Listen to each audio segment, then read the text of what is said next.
Lulu wants me to tell you about. I was re-listening to old episodes of your podcast just to get prepared, and there was one. Forgive me, I forget the case. It was a disappearance of a fella. He got lost by a bridge or something like that in Pennsylvania. He was like the DA of Pennsylvania or something like that. That's my last one. Part that one. was the most recent one. Okay, you guys, if I may say, you missed a golden opportunity for some funny making. I did. Okay. Because his name was Roy and his brother's name was Ray. Correct. Like, do the parents only know about two consonants? Like, what's going on? Who names their kids like that? Roy. All right, this is my son, Roy. This is my other son, Ray. This is my third son, Rue. Rue. The That's interesting feedback. That didn't cross. I mean, I don't know. That didn't cross my mind. It's a good case. That's such an interesting case, man. I mean, it sounds interesting. I like that you split it into two. I think that was a good idea.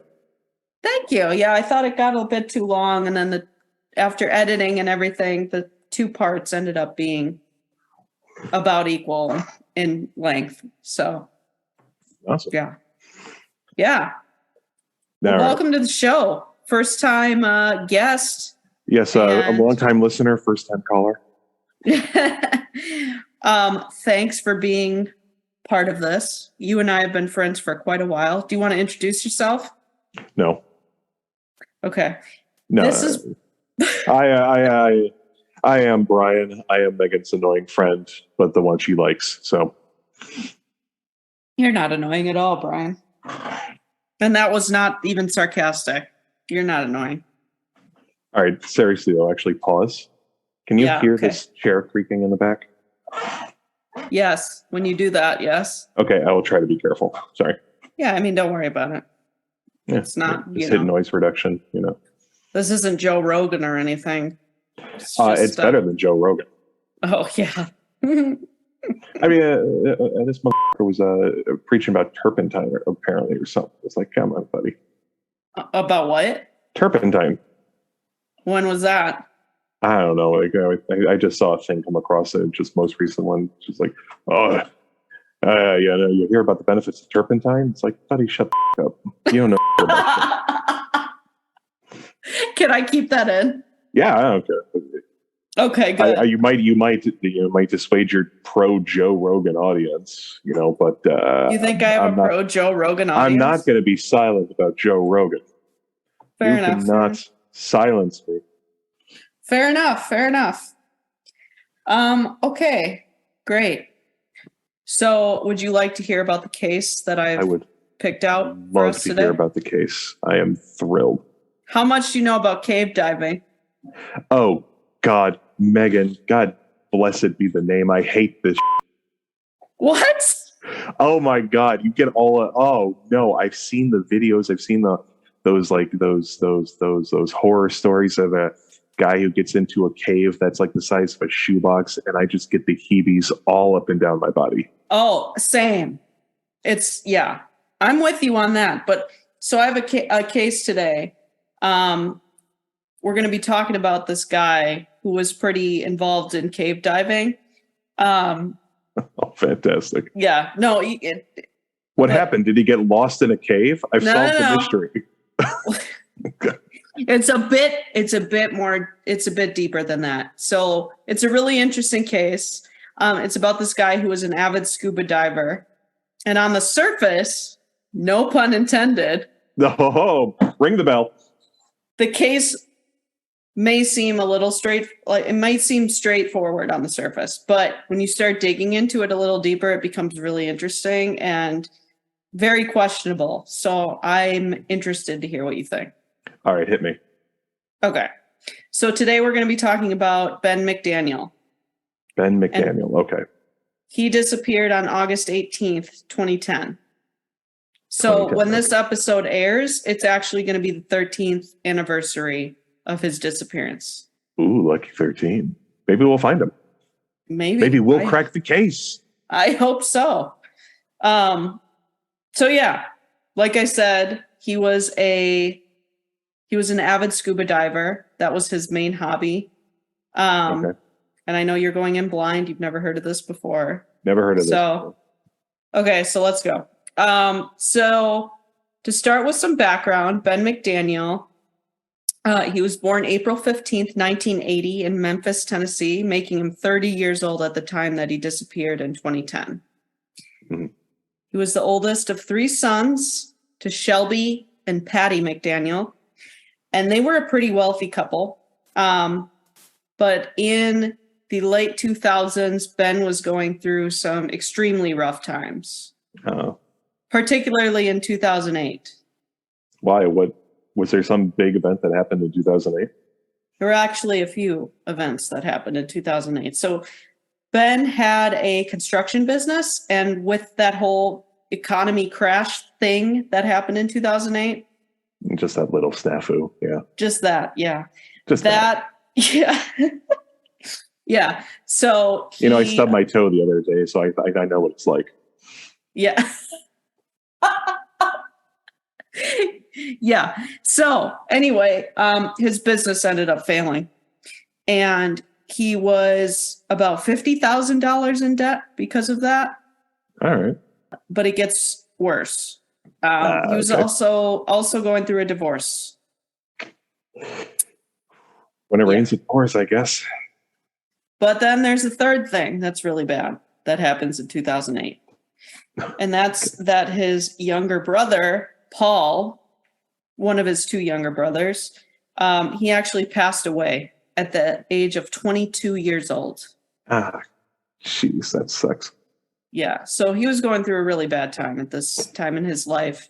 And actually, Ben was the one that found his brother and actually attempted to revive him. And it ain't great.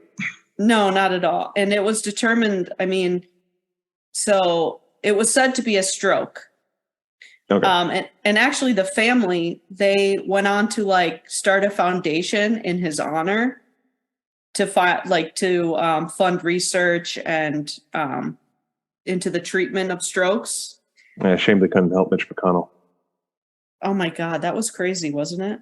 Have you seen the memes? Of course I've seen the memes. Is it bad that some of them make me chuckle a little bit? I feel bad for the guy. That made me sad to see, but some of the memes people, it's so odd, I don't know. It's funny. It's the same thing as the billionaires in the submarines. In the submarine, I feel bad for them. I feel bad for them, but also, ... It's Mitch McConnell. It's yeah. He's a villain. You don't feel bad when Jafar gets defeated at the end. I guess, but I don't know. It made me a little sad to see, but I get it. Well, poor bastard shouldn't be in government. Maybe this is his calling. Probably not. Agree with that. So they did all this research for treatments and towards strokes and stuff. Good work, but it came out later, actually, that he actually passed away due to a drug overdose. Okay, well, silver linings. At least I got all that stroke money. Yeah, so it's unclear to me whether the family genuinely thought it was a stroke and then it came out later as a drug overdose, or if they were in somewhat denial over that. Or do you think it was some tomfoolery? They were oh, we can't say that the kid died of a drug overdose. We'll just hide it and say it was a stroke. Are you saying something like that? Or yeah, isn't that kind of that? I guess that's kind of what I mean by denial. Maybe they were either in denial or they didn't want, the image of it. I'm not really sure. I don't know. Either way. We'll ever know. And that's today's unsolved mystery. Yeah, that's it. That's all, folks. That's it. We're sponsored by Squarespace. You need a website? Today, oh man, that's my first sponsor. So anyway, yeah, so Ben not going through a good time. So just to recap, his business fails, he's in debt, he's going through a divorce, and his brother passes away. Not good. Like I said, it ain't great. That's a lot of shit, and I don't envy him for that. Yeah. So because of all this, it was due to these circumstances that Ben's parents actually suggested that he take a bit of a sabbatical. And like I said, they were pretty wealthy. So they offered their beach house to him. And they said they would support him financially until he could get back up on his feet. Okay. Fair. So, I mean, I would do the same wearing those shoes. I can't deny it. Oh, yeah, absolutely. Even if one of those things happened, I'd be like, I'm out. So anyway, they're from Tennessee, but his parents actually owned a beach house, and it was located on Santa Rosa Beach on the Emerald Coast of the Florida Panhandle. Okay. Florida Panhandle. Okay, so yeah, that's in the Gulf. Yep, the Gulf side. Yep, exactly. So he agreed, and in April of 2010, he moved with his chocolate lab into the beach house. Okay. All right. Time for some beach living. Beach living. And it was a good move for him because he could finally partake in his longtime hobby, which was scuba diving. All right. Here we are. Scubas. Here we go. Yeah, we're getting to it. He was actually... Do you know what the acronym for scuba stands for? It's actually an acronym. I forgot that it was an acronym, and no, I don't. Let me see if I can guess. Submerged, underwater, be awesome. That's my guess. How did you know? Okay, that was pretty clever though for the first guess. Am I right? That's fantastic. Like an A+. And it's even better because I actually don't know what it stands for. Oh, you don't? No, well, now I have to look it up. Okay. You don't know what it stands for? No, I just know it's an acronym, like laser. I didn't know that. Oh, here we go. Self-contained underwater breathing apparatus. So, I got one word right. Underwater. All right, what a lovely tangent. Yeah, that was great. Your listeners are this is the content your listeners listen for. Absolutely. Anyway, so he had been scuba diving since he was 15 years old. So he liked to do this. And now that he was back on the Gulf, or not back on the Gulf, but now that he was on the Gulf, he could finally indulge in this hobby. All right. And even though he was on the Gulf Coast, he actually preferred to dive in fresh water. Which brings us to Vortex Spring. Vortex Spring? Vortex Spring. Vortex Spring. Where are you going swimming? I'm going in Vortex Spring. Oh, well, that sounds safe. Right. So Vortex Spring is a commercially owned diving facility. Okay. And it's supposedly, at one time at least, it was the largest diving facility in the state. Okay. And actually, people would come from all over the world to dive in this spring. And most often, they were interested in this cave. I think it just ends by, but it's a natural spring formation. It's not like a big pool or something, right? It's fed by the Floridan aquifer, whatever that means. So no, I mean it's a natural thing, I think. Okay. But the main attraction of the spring is this cave. Okay. In the Vortex Spring. So there's actually a gate that prevents people from going into the cave, because you need like a certification to go into the cave. There's a special certification that you need to partake in cave diving. And the people like that own Vortex Spring withhold the key unless you're able to show that you have this certification. All right, makes perfect sense. But then again, you couldn't get into that cave with, $1 million, Oh yeah, it's like the sub. It's like I'm not touching that thing. You couldn't pay me to go down there. No, no. So be certified. Know what you're doing. Don't think that you're better than nature, because guess what? You ain't. Not at all. And there is actually a sign on the outside of this cave that warns people. And I got to show you this sign. But anyway, the reason that they have this cave like blocked off with a gate, with a padlock and key and everything, is because in the 1990s, 13 people died in it. Why did it take that many? Why didn't you do this after like two? Yeah, that's a great question. We keep losing them. Should we do anything about it? No, it's only been 9 deaths. We'll wait a few more.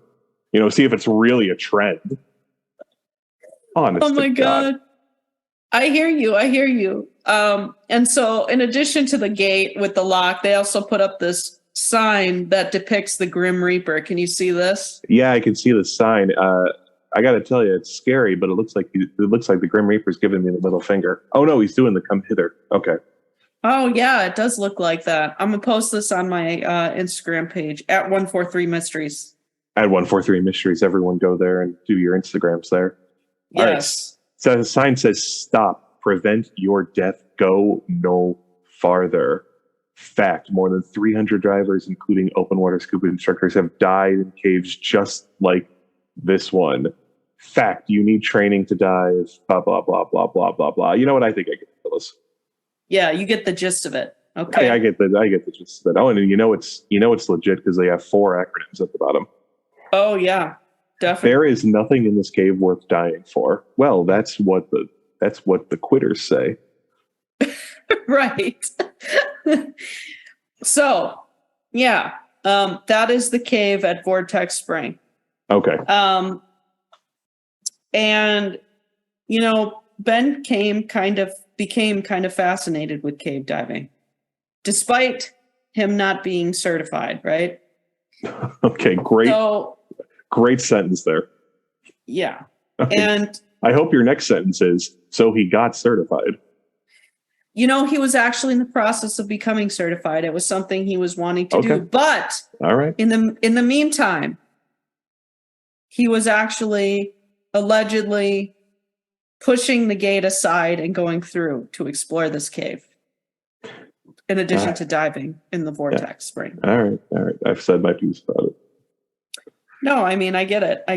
But anyway, before we get to his disappearance, so he's living at the beach house, right? Right. About a week before he disappears, he actually goes back to Tennessee to visit his parents and see his girlfriend. He was seeing someone. Okay.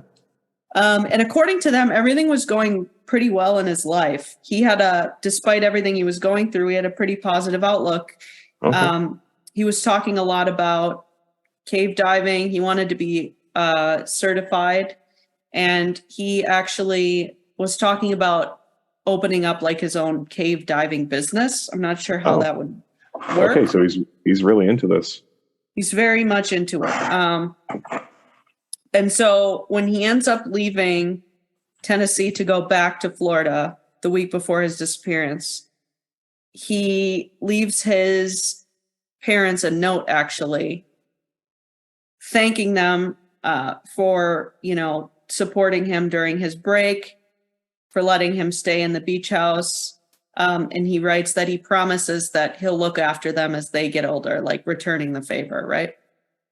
Yeah, okay. Does that strike you as odd? Just a little.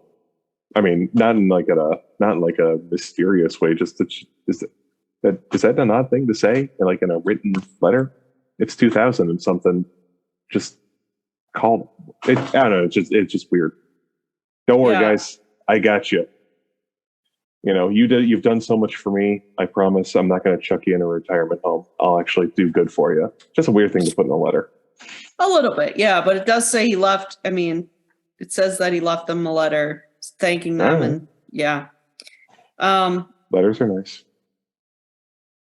All right, so this brings us to August 18th. All right. Which is the day that he's going to disappear. 13 years ago today.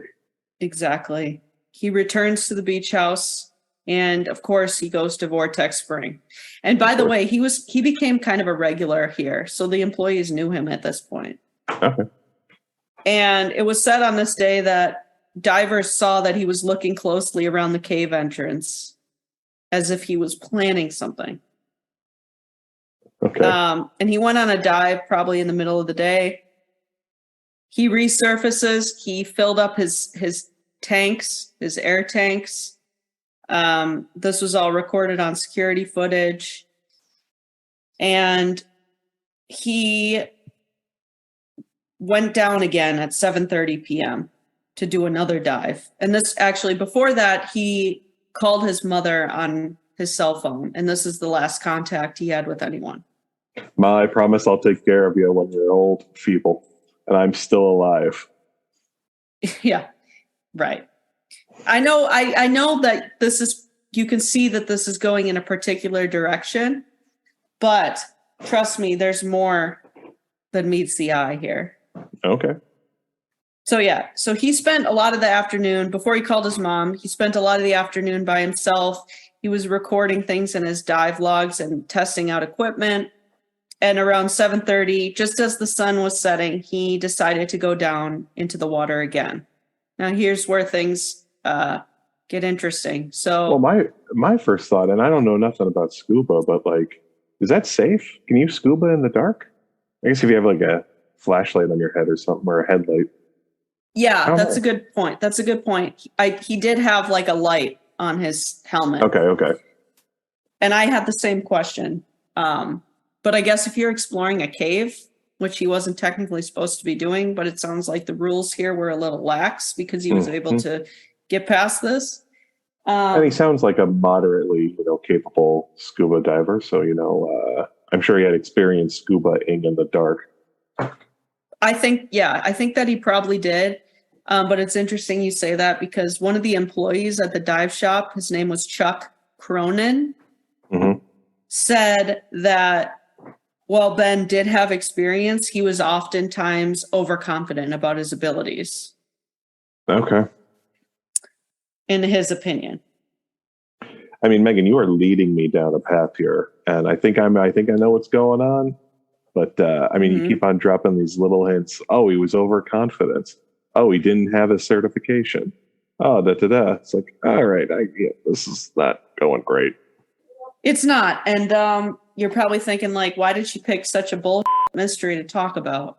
No, I'm not. Clearly, we know what the hell happened, right? Well, just hold on, because there's some details that will make you scratch your eyebrows. Or that's not the right phrase. You know what I mean? Scratch my eyebrows. I'm going to cut that out. Maybe I won't. No, you got to keep it in now. I've already begun to be going on about it, so it's got to be kept in. Here I go. All right. Scratch. All right, it's going to stay in. Anyway, so Chuck Cronin, that's the employee, right, that I just mentioned. Another employee that was working that night by the name of Eduardo Terran. They were on their way back from a dive, and they did this pretty much every Wednesday, as this day was, after their shop closed. They saw Ben going into the water as they were coming out. He had his lights on and he was wearing his helmet, which gave them the indication that he was venturing into the cave. Now, Eduardo, the one employee, pretty much knew that Ben had been pushing aside the gate or like forcing it open to get in there. Not a good gate. They're really not they're really not being safe about this.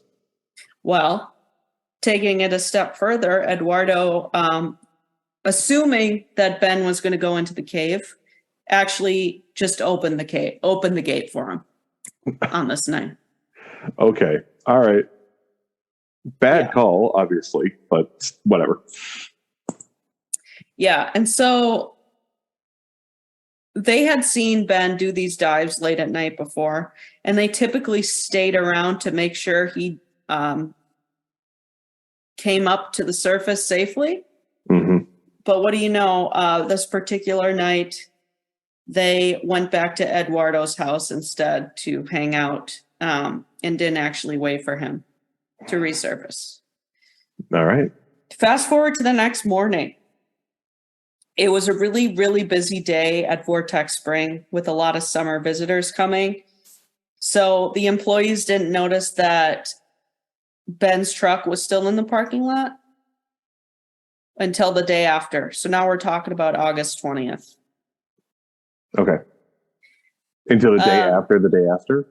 Correct. So he goes on his dive the evening of the August 18th, and then August 20th, they see the car still in the parking lot. That's when they realized, oh, hey, that's Ben's car. Exactly. Yep. So,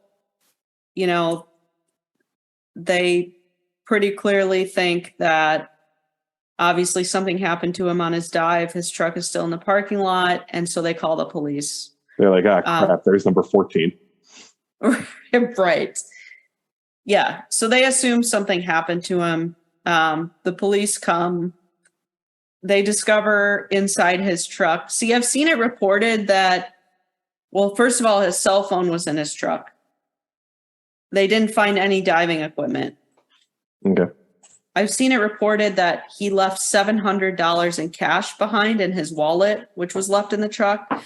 But I've also seen it reported that it was $1,100. So I'm not really clear. That's still a good amount of money. A good amount of money, and it was left behind in his truck. So not looking $1,100. That's just walking around money. Exactly right. So yeah, they're thinking that he drowned. Okay. Yeah. But it gets deeper than that because deeper. Well, yeah, I didn't even mean it like that, but I see what I did there. Let's see. So the police get there. They secure the area. They put crime scene tape up. They seal it off. They call his family. His family comes. They had a bunch of divers, basically, including, I think, the 2 employees that I mentioned, go down into the cave to search or like around the cave or through the cave to find Ben, but nobody can find him. Okay. They do find some of his equipment.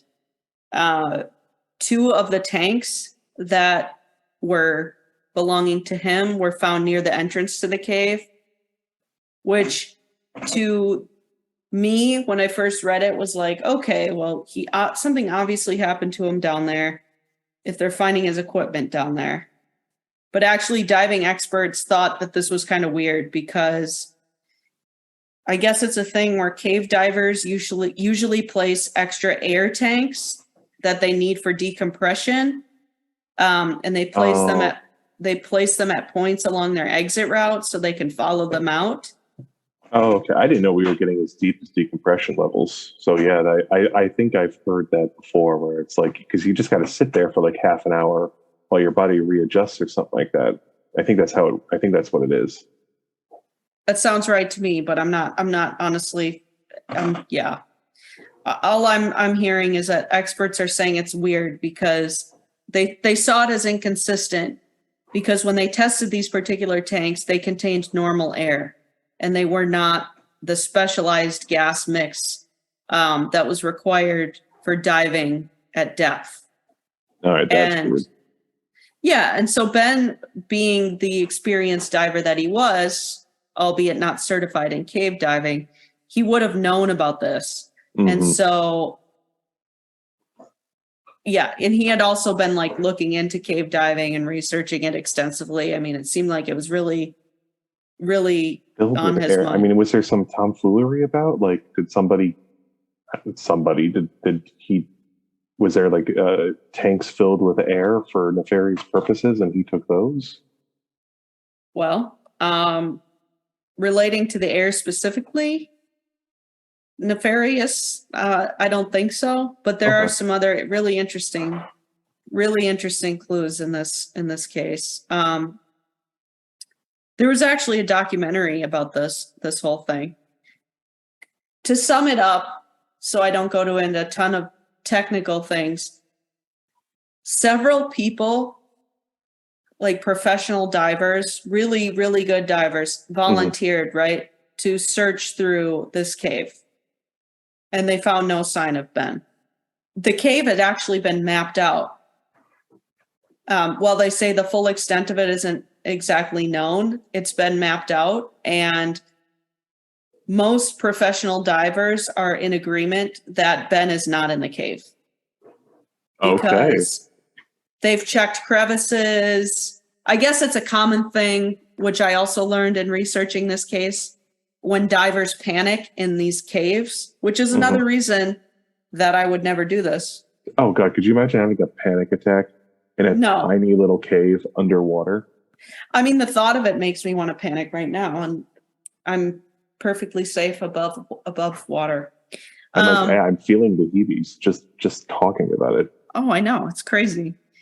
But like, apparently, you know, these caves have these little crevices where, you know, if you're underwater and your air supply gets low or something happens, you know, where something gets in your mask or something that causes you to panic, you could get disoriented and try to escape and end up in one of these little crevices where you know, I think we know get stuck or something. But the professional divers are certain he's not in there. They do not believe that he is in there. This guy, Ed Sorensen, he was like a recovery specialist, and he was like a professional diver or whatever, a veteran cave diver. He was called in, even though it's weird because he was called in, but he was also told by several divers it was really dangerous to search. He did it anyway, and he pretty much. Well, when you're the best, like Ed Sorensen is, you know the risks. Yeah, and he said, "quote It would be impossible to go through that restriction." He's talking about a particular area in the cave. It would be possible to go through that restriction without making a mark on the floor or ceiling. He's not in there. And furthermore, they did some test on the water where, not to be graphic, but like they tested the water for like components or like something to do with human remains. Okay, so like decomposition, chemical markers or some such thing? And they found none. Okay. So also they made a comment like that if there was a decomposing body in there, there would be fish or something that was attracted to it, but they didn't see anything of the sort. Wow, okay. Just based on what you've told me, I don't think this guy's in the cave. Okay. See, I told you it wasn't as straightforward, right? And I believed you the whole time. You were just walking me down a path, like just leading the blind man right along, and you took me for that ride. So yeah, I'm trying to decide where to go next with this. There's a couple theories here about what may have happened. Okay. Okay. Sorry, were you going to say something? Oh no. Oh, okay. I got some wild theories already, but I'd love to hear some more information before I go on about something crazy like portals or aliens or something like that. Yeah. Well, yeah. You wait. Aliens may be a viable theory here. The first theory is that Ben started a new life. Okay. And the theory you hear with every disappearance that goes unsolved. Right. Exactly. Yeah, they're all living on a farm somewhere. All these hundreds of disappeared persons. They all just started a new life in Albany or something. Just all of them together. You hear it every single time. I know. Did you hear me? I forget which part of the Ray Gricar case that I was saying this on, if it was part 1 or part 2, but there's a part where I was saying how There was another podcast I listened to, and they were exploring the theory that somebody started a new life. And he's like, I know this happens every single episode, like every single case. Somebody always thinks they started a new life. It could be a 3-year-old, and then you'd say, oh, they crawled off to start a new life. And like, I think people underestimate how hard it is to start a new life. Like, you can't just do that. You need a social security number. You can't just go and do you that. though? Yeah, you do. That wouldn't be the first of my concerns. The first of my concerns would be money. Like if you had a bunch of cash, right? I mean, Yeah. If you had a bunch of cash, what else do you really need? Check into a motel somewhere random somehow, get to a different city? You could conceivably do that. You can conceivably stay off the grid for a little while, but if you want to start any semblance of life, really, I mean, eventually you're going to have to turn in some kind of information that you can only get from the government, and you can't. I mean, it's possible, they sell social security numbers on the black market, et cetera, and so forth. I'm sure it can happen. I'm just saying it's not easy.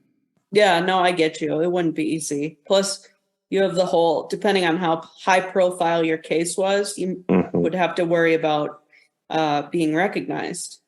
Oh, yeah. I mean, I'm sure this guy's face was plastered all over the country for a little while. You can't just go, and pretend you're Joe Schmo and be like, man, you look a lot like that diver. Well, don't worry about it. Here's $800 in cash. Just do what I say for no reason.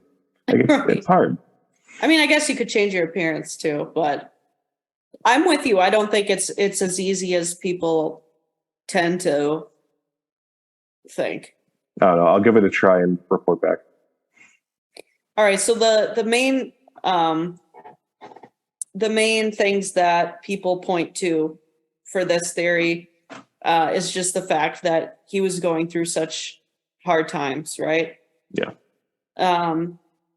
Oh, and the note that he left his parents, like you said, some people think that was a little odd. Was it? Yeah. We'll tie this theory of suicide / starting a new life into one, because I guess both of them kind of, to me, they kind of fit together. Yeah. In a way.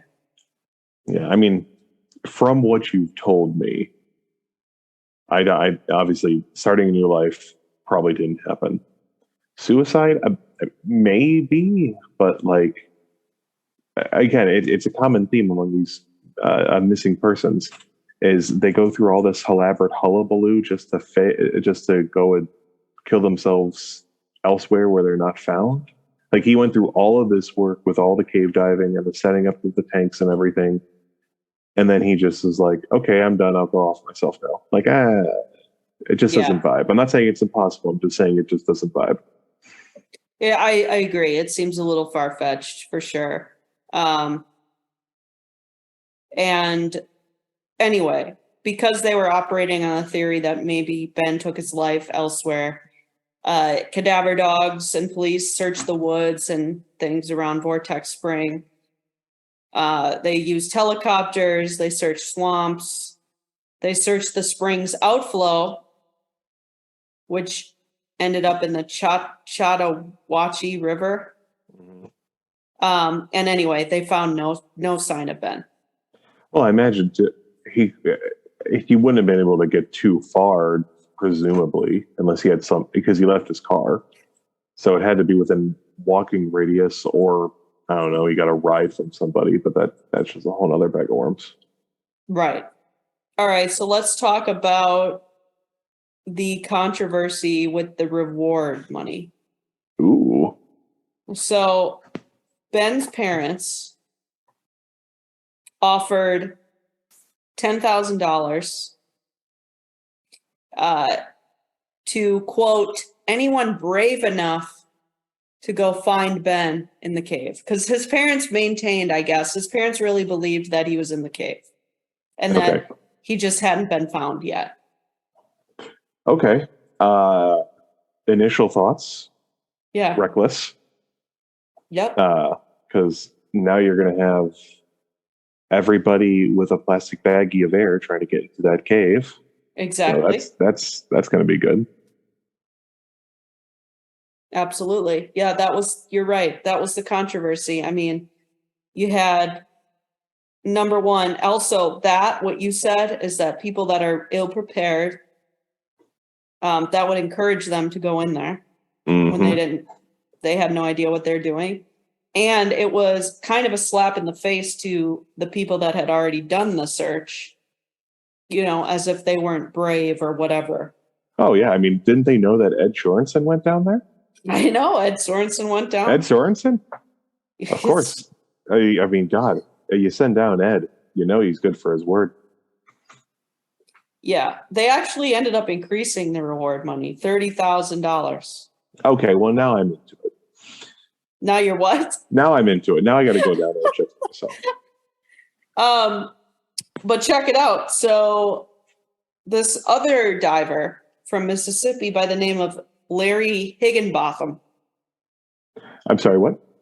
Larry Higginbotham. He was another diver from Mississippi. Higginbotham. Okay, a little better. I thought I had a funny name to play with, but that is funny. It's funny. No, it's not going to be funny when I tell you this next part because he died searching the cave. Awesome. I'm really glad you let me get my little funny joke out and make me look like an asshole. For real though, may he rest in peace. And while they couldn't prove that he was down there looking for Ben, this is what it took for them to be like, you know what? Maybe this reward money is not a great idea.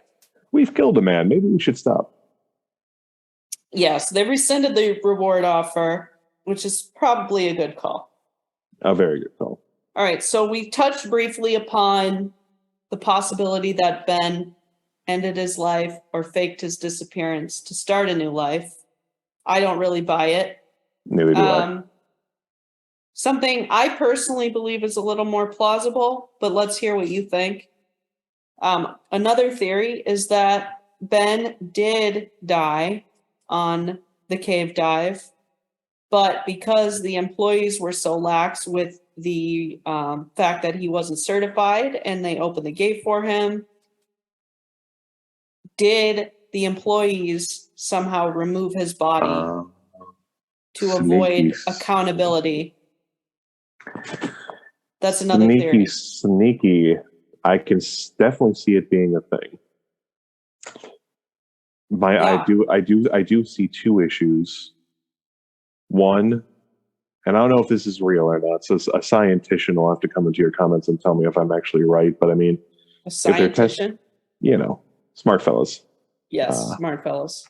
People who got book learning. They're talking about finding these chemicals, these decomposition chemicals, and I imagine if he died in the thing, something would get released relatively right away. If he died at 10 o'clock at night, they don't open the gate till 8 or whatever. I'm just making up those numbers. That's several hours of decomposition that can happen. I imagine there'd still be something in the water. Point number B. They had all the dogs at, where they just throw the body in a truck and drive it away or something, and the dogs didn't pick up on any smell. No one found any evidence or anything. Well, I think the theory would be that they did something that night.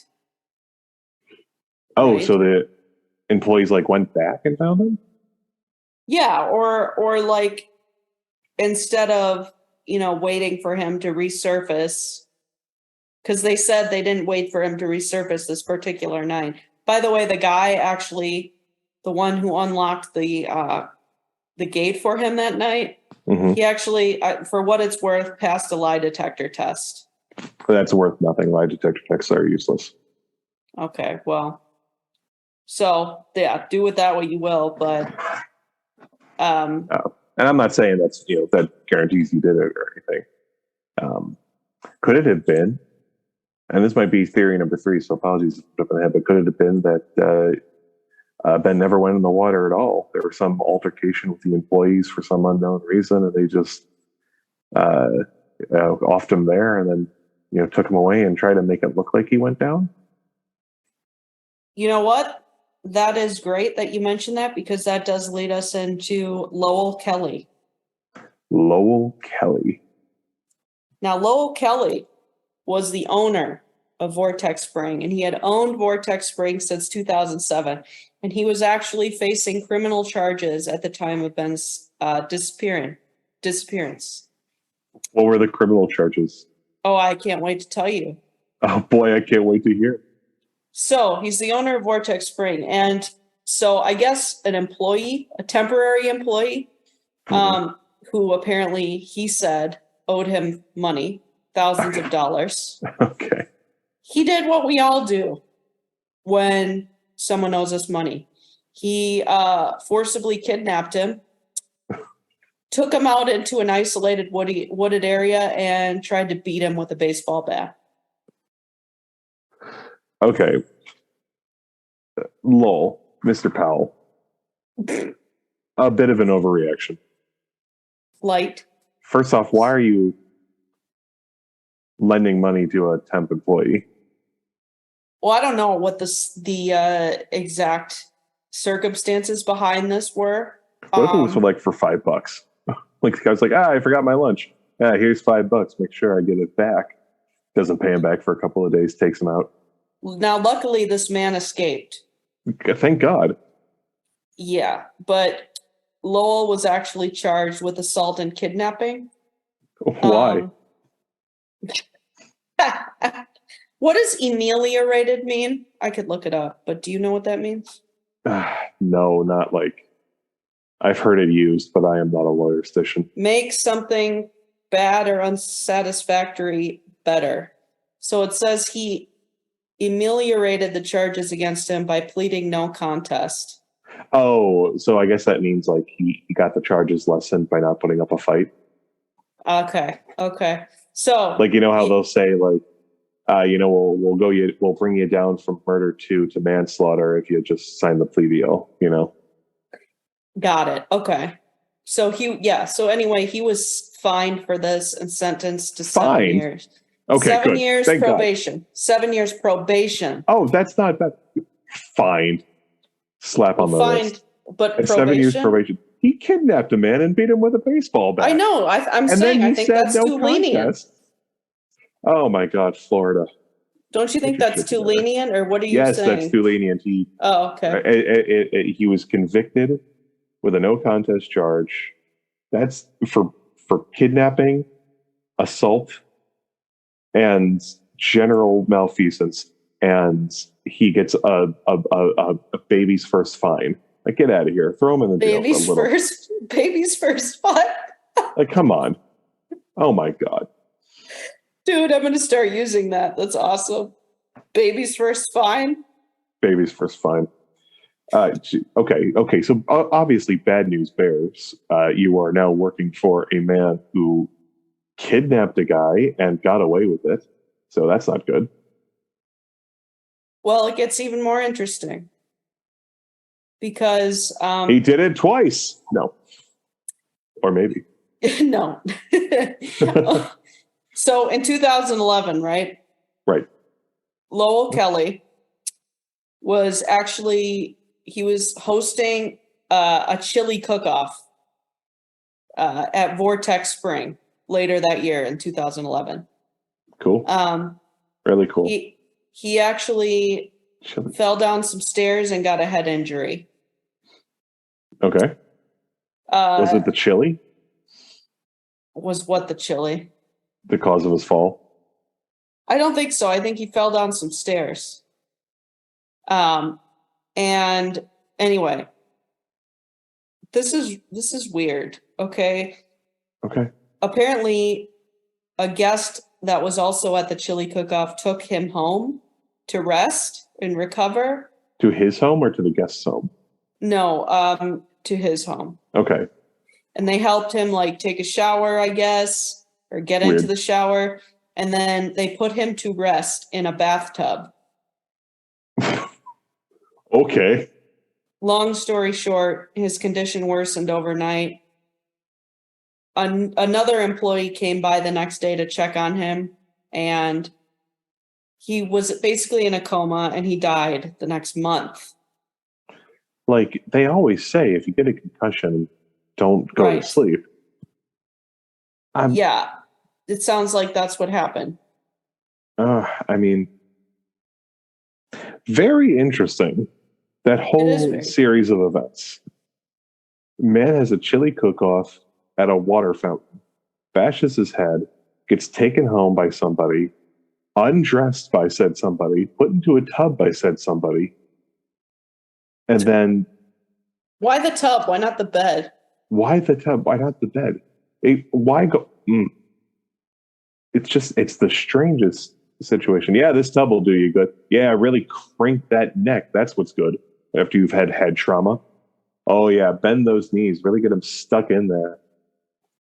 It's unclear what was going on there. I mean, they clearly didn't think that...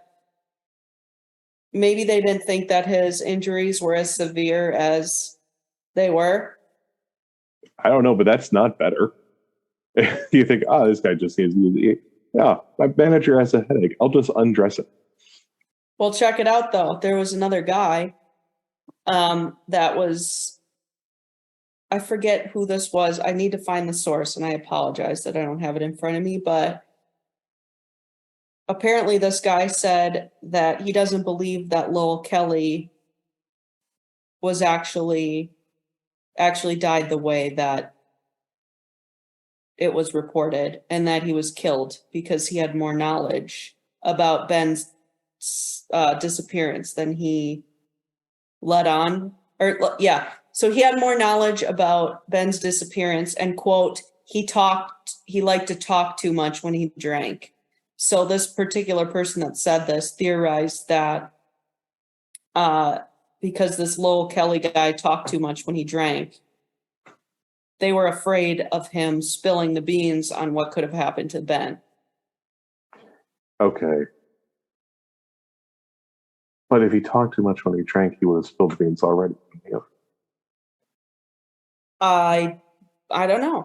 That's a good point. But something else interesting is that the night that Ben did his dive at Vortex Spring, the night he disappeared, Lowell Kelly was actually there by his own admission, and he had stayed late that night. Done. There it is. You think it was Lowell? I don't know if it was Lowell. It's a question of why, of course, comes up. Obviously, Lowell is what we call in the industry a bad egg. But that's, and perhaps you'll tell me momentarily, but, what's the rationale? What's the reasoning, or anything like that? So, obviously, Lowell's death does seem a little bit strange, but Hammond's razor, or whatever it's called, it could just been genuine stupidity on the part of the person who took him home. Yeah, I agree. And not so much having to do with Lowell's death, but a theory that I've seen is that, obviously Lowell was a violent person. He took somebody out into the woods and tried to beat the hell out of him because they owed him one money. Time. Just once. But one theory I read is that maybe he was upset that Ben was going around the gate or like breaking the rules or something, or some other altercation happened when he ascended from his dive. Or like you said, he didn't go into the water at all, period. Mm-hmm. And an altercation happened and he was disposed of, and then they left his truck there to, make it look like it was the dive that did it. Yeah. Maybe, I don't know. It's funky for sure. It does have a twinge of the weird to it. Yeah, it's a weird one, but I think one of the main theories is that he died doing this dive and the employees disposed of him because they didn't want any further attention or lawsuit or... Yeah, he was rich. I say if he died on site due to the employees just opening up the gate all willy-nilly to an uncertified diver at night, his parents would... I could be their lawyer and I would win that case. You know what I mean? Yeah, absolutely. And by the Especially way, if you got rich parents. Oh, yeah. And how sad is it, by the way, that they've lost one son to drugs and now they've lost another son. So they have one remaining son. Again, it ain't great. Yeah. So that's really all I have about this. I mean, all right. So put your bets on. What do you, I think allegedly, putting that blanket above all my statements, even though he's dead, I think Lowell and or the employees had some sort of tomfoolery happened. Whether it was Ben just disobeying the rules, or maybe there was money or women involved, you never know. But something went down. I don't think he died in the cave. I think he died either before or after his dive, if he even took a dive. And the body was disposed of, and the cops just never got wind of it. That's what I think. No evidence to support, but like, it's the only thing that makes sense from the information I have. Yeah, I tend to agree with you. And I do want to just add on, there are some people that still believe he's in the cave in like a crazy part that was undiscovered or something. I mean, maybe, but they have the whole cave mapped, don't they?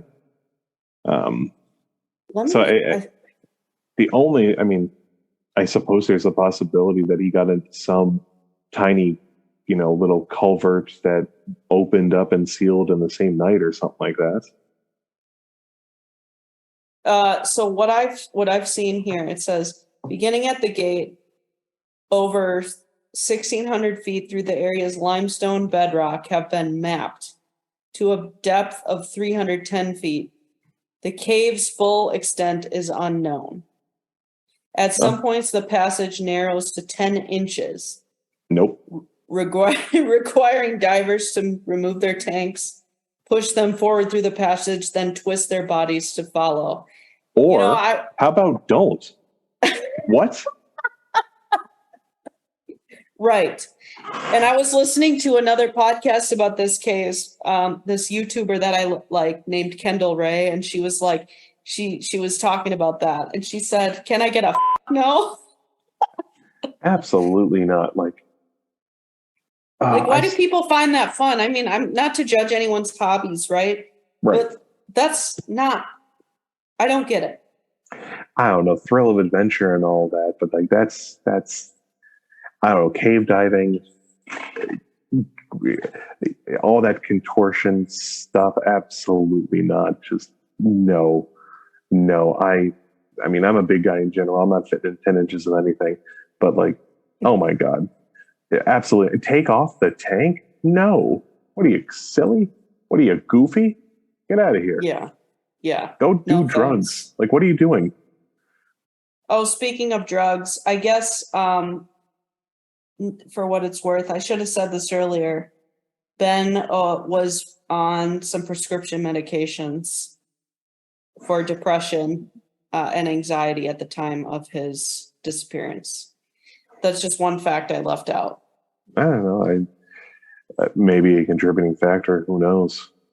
But yeah, some people point to that as, if he took his own life, was he depressed? I mean, he was clearly going through things. So I do not know. That is crazy, though. Don't do that. Don't go into caves. Don't go into water caves. Don't do it. B, don't get into arguments with men who kidnap people. Don't do it. Don't do it. Nope. C, don't. I don't have a third one. Don't don't put your friend in a bathtub to go to sleep. If they have a concussion or a head injury of any kind, they need to be awake every 2 hours. You have to monitor them. Yeah, or call an ambulance. Go to the hospital.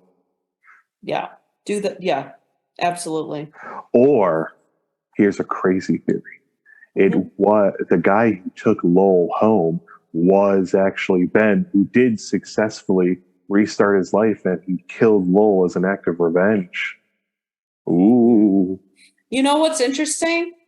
They never did release the name of the friend or whoever who checked on him or who found him, right? They didn't. No, they didn't. They didn't. It was just Ben with like a fake mustache. Yeah, check it out. So what does this say here? Kelly remained comatose and was eventually placed in hospice care where he died the following month.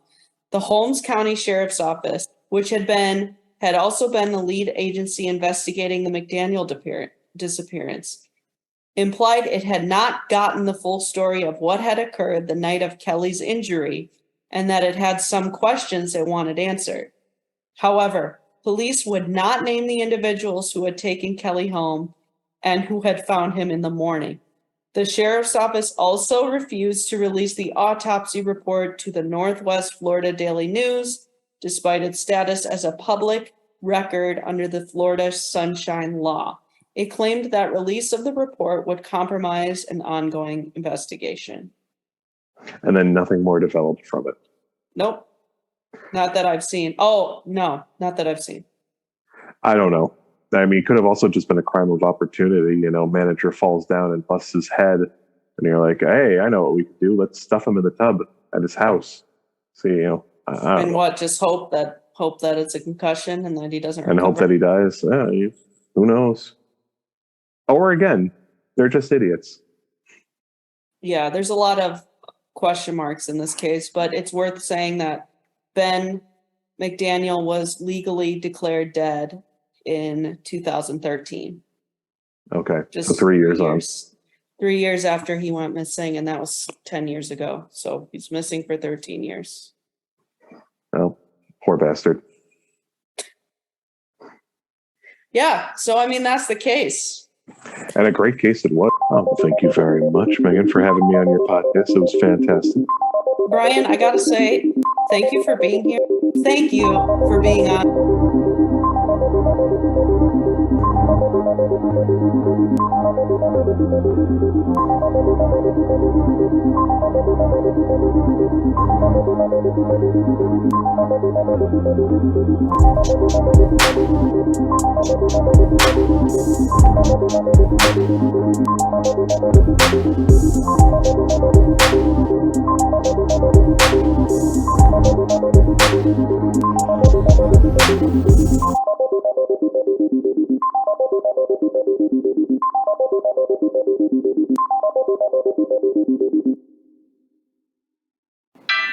One minute and 43 seconds is dedicated to my number one fan. Thanks, Dad. I love you and I miss you.